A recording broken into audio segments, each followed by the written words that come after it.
Guys welcome to my channel again.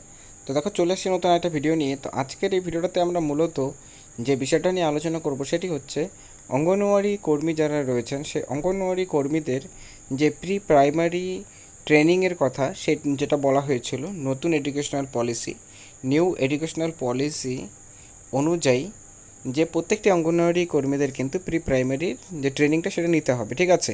এবং সেখানে 6 দিনের ট্রেনিং নিয়ে আমি অলরেডি জানিয়েছিলাম যে 6 দিনের ট্রেনিং হতে চলেছে। তো এখন কোশ্চেনটা রইলো এই 6 দিনের ট্রেনিংয়ের মধ্যে কী কী জিনিস করানো হবে এবং সবচেয়ে গুরুত্বপূর্ণ হচ্ছে যে টাইমিংটা, মানে কোন সময়ে এই ট্রেনিংটা হবে এবং কবে থেকে লাগু হবে, এটা কি 1 নভেম্বর থেকে লাগু হবে কি হবে না, সমস্ত তথ্য এই ভিডিওতে আলোচনা করব। এবং এছাড়াও ট্রেনিং কমপ্লিট হওয়ার পর কি কর্মীরা 1,000 টাকা করে ইনসেন্টিভ পেতে চলেছেন, এটা একটা খুব গুরুত্বপূর্ণ বিষয়। তো এই বিষয়গুলোর উপর আমরা কিন্তু ডিটেলসে আলোচনা করব।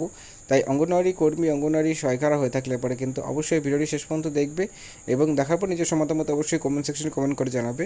আর যদি তোমাদের ভিডিওটি ভালো লাগে অবশ্যই লাইক করবে, চ্যানেল থেকে চ্যানেলটিকে সাবস্ক্রাইব করে রাখবে এরকম ভিডিওসগুলো সবার প্রথম পাওয়ার জন্য। তো চলো সময় নষ্ট না করে ডিটেলসে আলোচনা করা যাক যে কী কী আপডেটগুলো রয়েছে। তো দেখো প্রথমত যে বিষয়টা বলবো তো সেটি হচ্ছে যে প্রি প্রাইমারিতে কদিনের ট্রেনিংটা হবে। প্রথমত হচ্ছে যেটা 6 দিনের ট্রেনিং হবে এবং কোথায় কোথায় এই ট্রেনিংটা স্টার্ট হয়েছে। আপাতত কিন্তু উত্তরপ্রদেশ, আমরা যে আপডেটগুলো পেয়েছি উত্তরপ্রদেশ এবং বিহারে কিন্তু এই প্রসেসটা স্টার্ট হয়েছে। 6 দিনের ট্রেনিংটা মানে বেসিক্যালি ফর্মাল যে ট্রেনিংটা সেই ট্রেনিংটা স্টার্ট হয়েছে। তো এই জায়গাটাতে শুধুমাত্র অঙ্গনওয়াড়ি কর্মীরা যে ট্রেনিং নেবে সেটা নয়, এই ট্রেনিংয়ের সাথে মানে অঙ্গনওয়াড়ি কর্মীর সাথে সাথে কিন্তু অঙ্গনওয়াড়ির সাথে যুক্ত মানে আইসিডিএসের সাথে যুক্ত সকলকেই কিন্তু ট্রেনিং নিতে হবে। কারণ কি এটা নতুন একটা প্রজেক্ট যেটা কিন্তু চালু হতে চলেছে এবং নতুন শিক্ষানীতি অনুযায়ী। তো সেই ক্ষেত্রে সকলকেই কিন্তু কীভাবে করে ট্রেনিং দেওয়াতে হবে, কী কী প্রসেস ফলো করতে হবে, সম্পূর্ণ ট্রেনিংটা সকলকেই কিন্তু নিতে হবে। তাই জন্য সিডিপিওর থেকে শুরু করে সকলকেই কিন্তু এই ট্রেনিংটা নেওয়া হবে, ঠিক আছে। তো আমরা জানি তো এরপর টাইমিংটা কী হবে, টাইমিংটা কিন্তু যেটা জানা যাচ্ছে 10টার থেকে 4টা, ঠিক আছে। সকাল 10টা থেকে 4টা পর্যন্ত কিন্তু এই ট্রেনিংটা হতে চলেছে, যেটা সর্বশেষ যে আপডেট অনুযায়ী কিন্তু জানা যাচ্ছে, ঠিক আছে। এবং এই টাইমিংয়ের মধ্যেই কিন্তু কর্মীদেরকে শেখানো হবে অ্যাকচুয়ালিতে তারা বাচ্চাদের কী কী জিনিসের উপর ফোকাস করবেন, মানে কোন কোন জিনিসগুলোকে তারা দেখবেন এবং কী কী শেখাবেন বাচ্চাদেরকে, ঠিক আছে। তো সেটা কিন্তু খুবই গুরুত্বপূর্ণ, এর জন্য ট্রেনিংটা খুবই গুরুত্বপূর্ণ।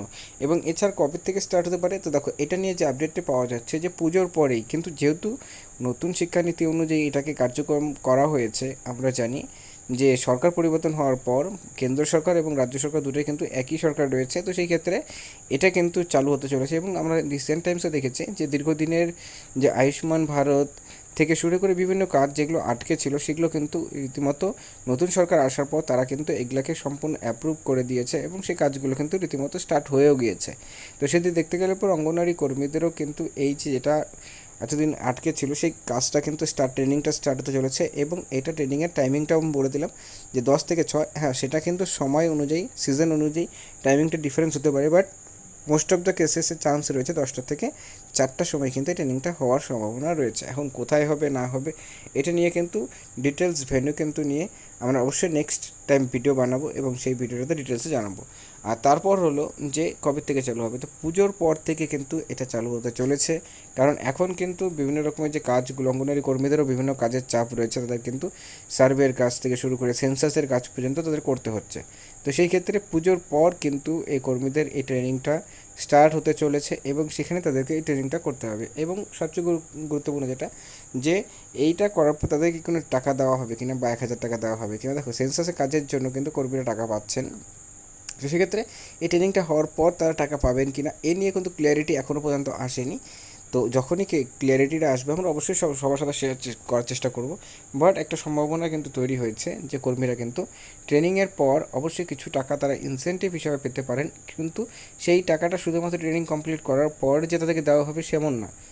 এখানে কিন্তু একটা গাইডলাইন্স তৈরি মানে রিলিজ করা হবে, সেখানে কিন্তু তাদের একটা অতিরিক্ত কাজের চাপ দেওয়া হবে, সেই কাজটিকে তাদের সম্পূর্ণ করতে হবে। তার ফলেই কিন্তু তাদেরকে অতিরিক্ত ইনসেন্টিভ হিসাবে 1,000 টাকা দেওয়া হবে। কারণ রিসেন্টলি আমরা দেখেছিলাম যে ব্রেকফাস্ট ফিডিং ফিডিং উইকের জন্য কর্মীদেরকে 100 টাকা করে দেওয়া হচ্ছে। তো ঠিক তেমনই ইনসেন্টিভ হিসাবে কিন্তু এখানেও তাদেরকে কাজ করিয়ে তারপর তাদেরকে কিন্তু সেই টাকাটা দেওয়া হবে, ঠিক আছে। এবং সেটা ট্রেনিং কমপ্লিট হয়ে যাবার পর। তো যাই হোক, আশা করি বুঝতে পারলে। তো এই আপডেটটা ছিল আজকে ভিডিওটি দেখার জন্য অসংখ্য ধন্যবাদ।